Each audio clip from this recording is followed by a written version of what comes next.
Elle marchait dans la foule. Puis, une voix, son prénom, prononcé doucement. Mais ce n'était pas quelqu'un qu'elle connaissait. C'était un après-midi tout à fait ordinaire sur la place centrale d'une petite ville de province. Elle achetait simplement du pain, perdue dans ses pensées.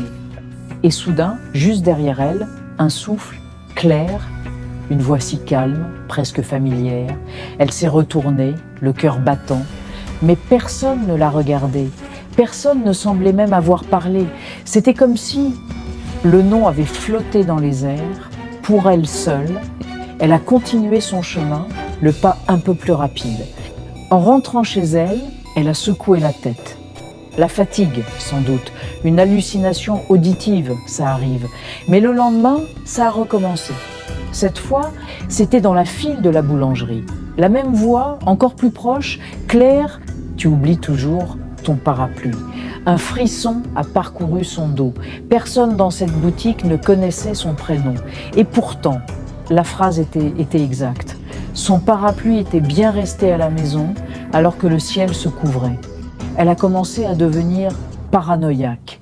Elle notait chaque détail dans un petit carnet.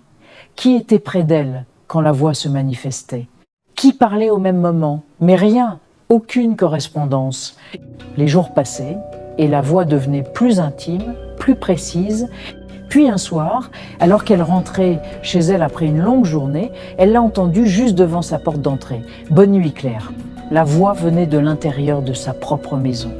Alors qu'elle n'avait pas encore mis la clé dans la serrure, son sang s'est glacé. Sa main tremblait en tournant la clé. Elle a poussé la porte, la respiration coupée. À l'intérieur, tout était calme. Rien n'avait bougé. Tout était exactement comme elle l'avait laissé le matin. Sauf le carnet, celui où elle notait tout, était posé sur la table du salon. Il était ouvert à une page blanche. Elle s'est approchée lentement, le cœur au bord des lèvres, et sous ses yeux, des mots ont commencé à apparaître, comme tracés par une encre invisible qui se révélait à l'air libre. L'écriture était lente, presque hésitante. « Tu n'as jamais été seule ». Elle a quitté la ville 3 jours plus tard, sans un mot à personne, sans laisser de nouvelle adresse. Elle pensait fuir, se libérer de cette présence.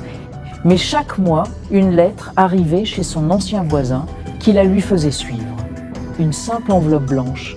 Et à l'intérieur, toujours la même phrase, écrite de la même main tremblante, « Je sais où tu dors ce soir ».